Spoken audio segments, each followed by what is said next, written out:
آج ہم آپ کو کربلا کا ایک ایسا واقعہ سنانے جا رہے ہیں جسے سن کر دل تڑپ اٹھے گا۔ کربلا کے میدان میں جہاں بنی ہاشم بہادری میں سب سے آگے تھے، جن کا ایک فرد پورے لشکر پر بھاری تھا، لیکن ایک شخص کی بات ہی کچھ اور تھی، جس نے کئی یزیدیوں کو صرف اپنی آنکھوں سے مارا۔ سب کو بس اسی کا خوف تھا کہ اگر وہ میدان میں آ گیا تو کیا ہوگا۔ وہ اپنی بہادری کی وجہ سے پہچانا گیا۔ امام حسین علیہ السلام کی فوج کا علم بردار، جو 30,000 کے لشکر کے لیے کافی تھا، وہ امام علی علیہ السلام کا بیٹا حضرت غازی عباس تھا۔ وہ فرات پر صرف ایک مشک پانی بھرنے آئے تھے، نہ کہ جنگ کرنے، لیکن اس کے باوجود بھی جو بھی حضرت عباس رضی اللہ تعالیٰ عنہ کے سامنے آیا اور حضرت عباس علیہ السلام پر حملہ کیا، تو اس حملے کی دفاع میں حضرت عباس کے ہاتھوں 2,415 یزیدی سپاہی مارے گئے۔ حضرت عباس علیہ السلام نہر فرات کے کنارے 2,415 یزیدیوں کو پیاس کی حالت میں مارتے رہے۔ آپ کے ہاتھ میں تھی تو حضرت عباس علیہ السلام نے مشک کو پانی میں ڈالا۔ آپ کے ارد گرد یزید کے سارے سپاہی آ گئے۔ شمر، جو کہ حضرت عباس علیہ السلام سے بہت دور کھڑا تھا، خوف کی نگاہوں سے حضرت عباس علیہ السلام کی طرف دیکھ رہا تھا۔ یزید کے سارے سپاہی حضرت عباس علیہ السلام کے سامنے جانے کی جرت نہیں کر سکے۔ غازی عباس شیر کی طرح مشک نکال کر پانی بھرنے لگے۔ شمر اسی سوچ میں تھا کہ اب کیا کرنا چاہیے۔ شمر کو بھی وہ ساری باتیں یاد تھیں جو عمر بن سعد نے کہی تھیں کہ اگر تم اتنا خوف، اتنا ڈر رکھتے ہو ان کے کچھ سپاہیوں سے، پھر تم ہاشمی نوجوانوں کا کیا کرو گے جو حسین علیہ السلام کے خطرناک بازو ہیں؟ اگر عباس میدان میں آ جائے تو کیا کرو گے؟ یقیناً اگر عباس میدان میں آ جائے تو تم سب کے سب اسے دیکھ کر ہی مر جاؤ گے۔ حضرت عباس علیہ السلام نے اپنے ہاتھ فرات کے پانی میں ڈالے اور خود پانی پینا چاہا۔ پانی اپنے چہرے کے قریب کیا تو وہ پانی پی نہ سکے۔ حضرت عباس علیہ السلام کو اپنی پیاس سے زیادہ بی بی سکینہ، امام حسین علیہ السلام اور گھر والوں کی پیاس زیادہ عزیز تھی، اور وہ نہیں چاہتے تھے کہ امام حسین علیہ السلام کے گھر والے پیاس سے رہیں اور میں سیراب ہو جاؤں۔ حضرت عباس علیہ السلام نے وہ پانی واپس اسی فرات میں ڈال دیا اور مشک بھرنے لگے۔ اس وقت شمر نے حضرت عباس علیہ السلام سے کہا، عباس، کس چیز کو گھوم رہے ہو؟ فرات کے پانی کو؟ یہ اتنی تاخیر کس کے لیے؟ یاد رکھو کہ تم اس سرزمین کے بہترین سپاہیوں میں سے ایک ہو۔ آ جاؤ اور امام حسین علیہ السلام پر اپنی جان قربان نہ کرو۔ حضرت عباس علیہ السلام اس پر کوئی توجہ نہیں دے رہے تھے۔ جب مشک بھر لی تو حضرت عباس علیہ السلام اٹھ کھڑے ہوئے اور واپس جانے لگے تو شمر ملون نے کہا، نہ جاؤ عباس، رک جاؤ، موت کی طرف قدم نہ بڑھاؤ۔ جب شمر نے دیکھا کہ حضرت عباس علیہ السلام نے اس لالچ کو سویکار نہیں کیا تو وہ غصے میں لال ہو گیا اور یہ سمجھ گیا کہ حضرت عباس علیہ السلام پانی لے کر گئے تو وہ سفل ہو گئے اور انہیں سفل نہیں ہونے دینا چاہتا تھا۔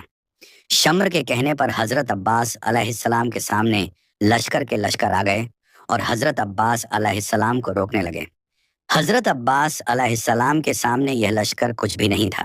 حضرت عباس علیہ السلام کا مقصد ان سے جنگ کرنا نہیں تھا، بلکہ خیموں تک پانی پہنچانا تھا۔ حضرت عباس علیہ السلام ان سے مقابلہ کرنے لگے۔ جو بھی حضرت عباس علیہ السلام کے سامنے آتا وہ 1 سیکنڈ میں ختم ہو جاتا۔ شمر یہ چلاتا رہا، کچھ بھی کرو مگر عباس پانی نہ لے کر جائے۔ لیکن اس کے باوجود بھی حضرت عباس علیہ السلام بہت سے یزیدی سپاہیوں کو قتل کر کے فرات سے بہت دور آ گئے، لیکن حضرت عباس علیہ السلام کے سامنے اور چاروں طرف بہت سے سپاہی آ گئے اور انہیں گھیر لیا۔ شمر یہ چلاتا رہا کہ جاؤ اور اس سے مشک چھین لو۔ حضرت عباس علیہ السلام دشمن سے مقابلہ کرتے رہے اور خیموں کی طرف نکلنے لگے۔ پھر کسی نے درخت کی اوٹ سے ایک زوردار تیر مارا جو حضرت عباس علیہ السلام کے بازو میں لگ گیا۔ حضرت عباس علیہ السلام نے دوسرے ہاتھ میں تلوار لی اور مشک کو اپنے دانتوں میں پھنسا لیا اور دشمن سے مقابلہ جاری رکھا۔ اسی سمے درخت کی اوٹ میں سے ایک یزیدی سپاہی نے تیر سے آپ کے داہنے ہاتھ پر وار کیا۔ اس کے بعد حضرت عباس علیہ السلام کے دونوں بازو کٹ گئے۔ اب آپ مقابلہ نہیں کر سکتے تھے۔ حضرت عباس علیہ السلام نے اپنے دانتوں میں مشک پکڑی اور تیزی سے خیموں کی طرف جانے لگے۔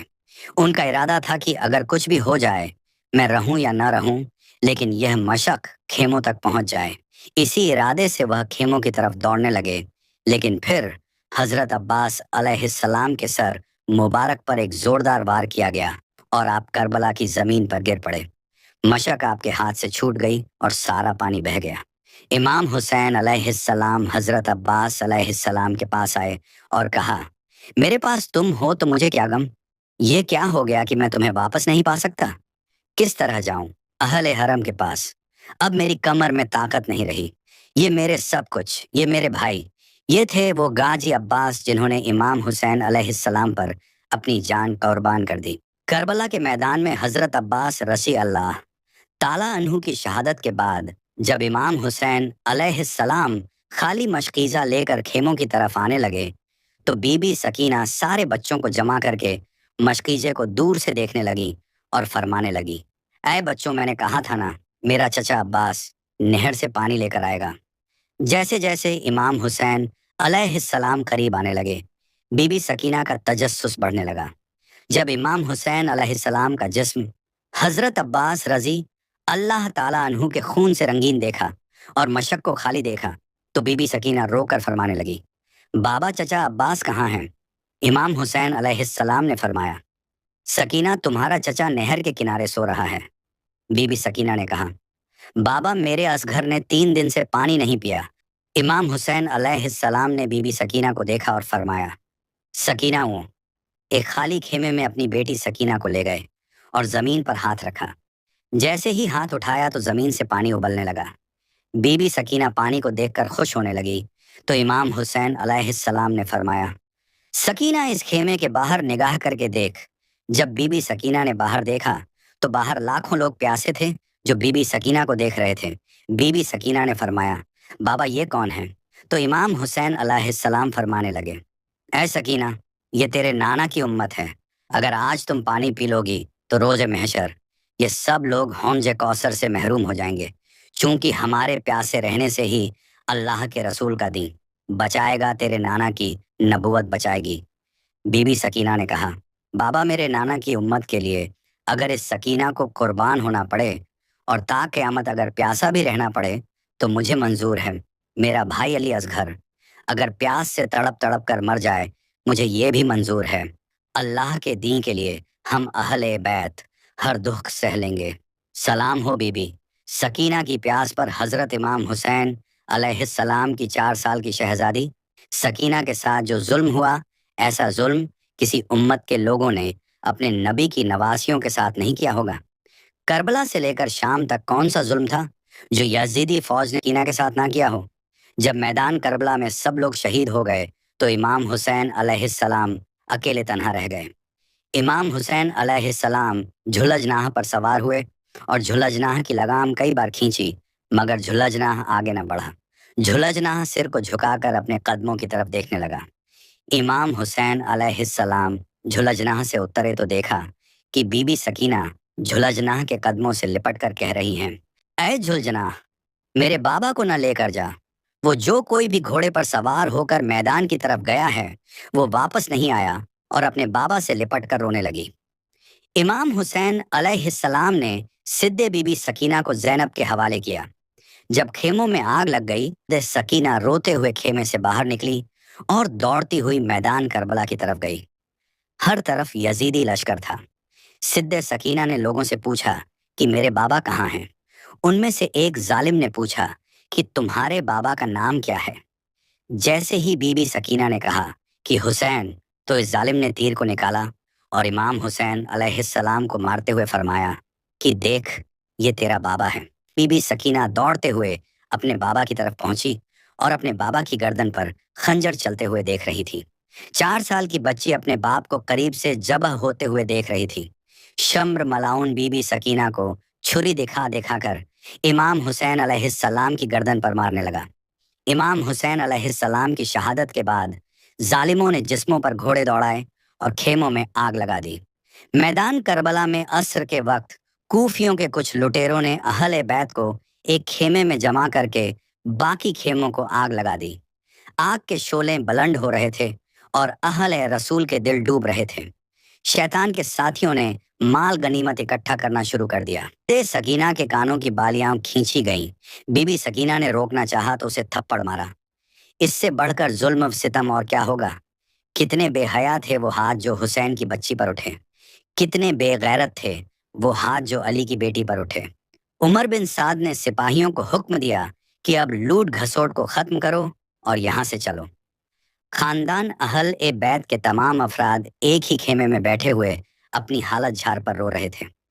इतने में ही शाम का वक्त हुआ।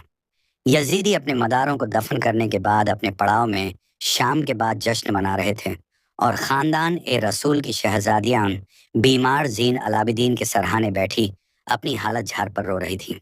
प्यास का एहसास ही खत्म हो चुका था। रात सर पर आ गई थी। बीबी सकीना फरियाद कर करके इस तरह खामोश हो चुकी थी जैसे मौत की घोष में पहुंच चुकी हूँ।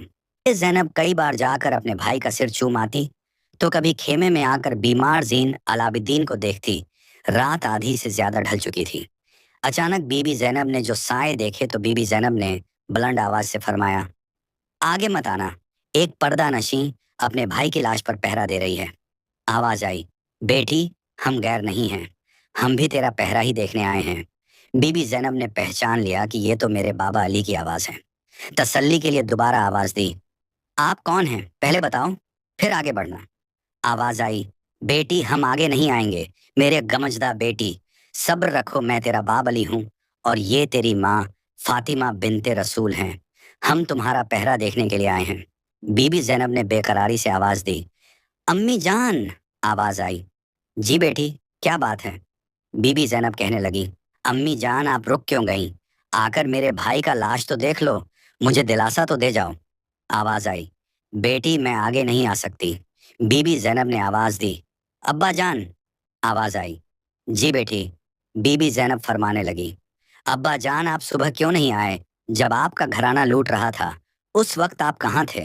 आप उस वक्त क्यों नहीं आए जब अली असगर को तीर मारकर शहीद किया गया और अली असगर ने तीर खाकर दम तोड़ा।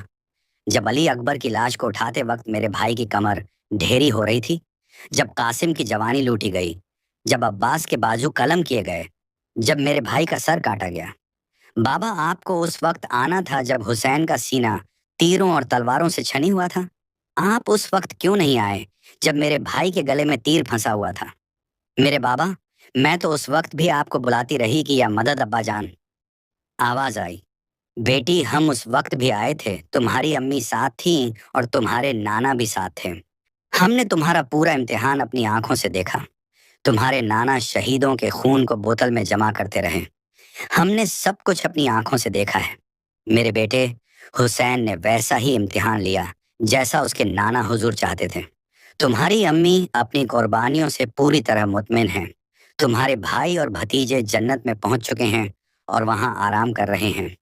ऐ मेरे लख्त जिगर, तुम्हारा इम्तिहान अभी बाकी है। तुम बनते रसूल के दूध की लाज रखोगी। सब्र और शुक्र से रहना, अल्लाह सब्र करने वालों के साथ है। फिर आवाज आना बंद हो गई। बीबी सकीना के दिल को काफी इत्मीनान हासिल हो गया था। सुबह हुई और अहले बैत को कौफा ले जाया जा रहा था, तो बीबी जैनब ने मदीना की तरफ रुख करके इस तरह फरियाद की कि सुनने वालों के सीने चाक हो गए। यजीदी लश्कर ने बीबियों को कैद कर लिया और उन्हें पैदल ही सड़कों पर चलाया ताकि लोग इब्रत हासिल करें। इस मजलूम काफिले को कौफा से दमिश्क ले जाया गया और वहां दरबार यजीद में पेश किया गया।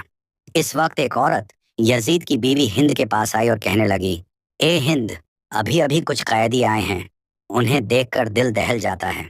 वह उठी और उसने उम्दा लिबास पहना, अपनी चादर ओढ़ी और वहीं पर आकर बीबी जैनब से जब उसे गौर से देखा तो उसे पहचान लिया और अपनी बहन उम से कहा, बहन क्या तुम इस औरत को जानती हो। उम्म कुलथूम ने जवाब दिया, नहीं मैं इसे नहीं पहचानती। बीबी जैनब ने फरमाया, यह हमारी कनीज हिंद बिन्त अब्दुल्ला है जो हमारे घर में काम काज किया करती थी। हिंद ने बीबी जैनब से पूछा, आप लोग किस इलाके से हैं। बीबी जैनब ने फरमाया, हम मदीना मुनव्वरा के रहने वाले हैं। जब हिंद ने मदीना मुनव्वरा का नाम सुना तो वह अपनी कुर्सी से उठ खड़ी हुई और इज्जत में खड़ी हो गई और पूछने लगी, क्या आप मदीना वालों को जानती हैं। बीबी जैनब ने फरमाया, तुम किन मदीना वालों के बारे में पूछ रही हो। हिंद ने कहा, मैं अपने आका मौलाना इमाम अली अलैहिस्सलाम और उनके घर वालों के बारे में पूछना चाहती हूँ। बीबी जैनब ने अश्कबार आंखों से फरमाया, तुमने अली अलैहिस्सलाम के घर के बारे में पूछा है, अब इस घर को खाली छोड़ आए हो। تم نے امام حسین علیہ السلام کا پوچھا ہے؟ تو یہ دیکھو، تمہارے آقا امام حسین علیہ السلام کا سر تمہارے شوہر یزید کے سامنے رکھا ہے۔ تم نے اولاد علی کے بارے میں پوچھا ہے؟ تو ہم حضرت عباس علیہ السلام اور باقی سارے نوجوانوں کو کربلا کے تپتے ریگستان میں بے غسل اور بنا کفن چھوڑ آئے ہیں۔ اور تم نے زینب کے بارے میں پوچھا ہے؟ میں زینب ہوں، اور یہ میری بہن بی بی زینب کی یہ باتیں سن کر ہند کی چیخ نکل گئی، اور وہ سینے پر ہاتھ مار کر کہنے لگی، ہائے میری آنکھ جھاتیوں کو کیا ہو گیا، کاش میں اندھی ہو جاتی اور فاطمہ کی بیٹیوں کو اس حال میں نہ دیکھتی۔ ہند اٹھی اور اپنی چادر اتار کر یزید کے سامنے آئی۔ یزید اس وقت باہر سے آئے ہوئے کچھ لوگوں کے ساتھ بیٹھا ہوا تھا۔ اس نے یزید کو اس حالت میں دیکھا اور فوراً اٹھ کھڑا ہوا، اور بھرین دربار میں اس کا نگن سر دیکھ کر غضب میں آ گیا اور اپنی بیوی کو چادر پہنائی اور کہنے لگا، ہاں میں نے ہی حکم دیا تھا، اب تو نواسہ رسول پر ماتم کرنا چاہتی ہے تو بے شک کر۔ لیکن جب یزید نے مکر اور غریب سے اترتے ہوئے اس کی بیوی کو چادر اوڑھائی تو ہند نے کہا، اے یزید، خدا تجھے تباہ کرے، اپنی بیوی کو دربار میں ننگا سر دیکھ کر تیری غیرت جاگ اٹھی، لیکن تو رسول زادیوں کو سرام سارے نگن بازاروں اور گلیوں کوچوں سے بھر کر لے آیا ہے۔ اس وقت کے لیے غیرت کہاں مر گئی تھی؟ اہل بیت کو شام کی جیل میں قید کر دیا گیا۔ سلام ہو ہمارے پیارے نبی صلی اللہ علیہ وسلم پر، سلام ہو اہل رسول کے خاندان پر جنہوں نے اسلام کی خاطر اتنی قربانیاں دی۔ اس ویڈیو کو زیادہ سے زیادہ شیئر کریں تاکہ لوگوں کو واقعہ کربلا معلوم ہو سکے کہ ہمارے نبی کے خاندان نے اس دین اسلام کی خاطر کیا کیا قربانیاں دی تھیں۔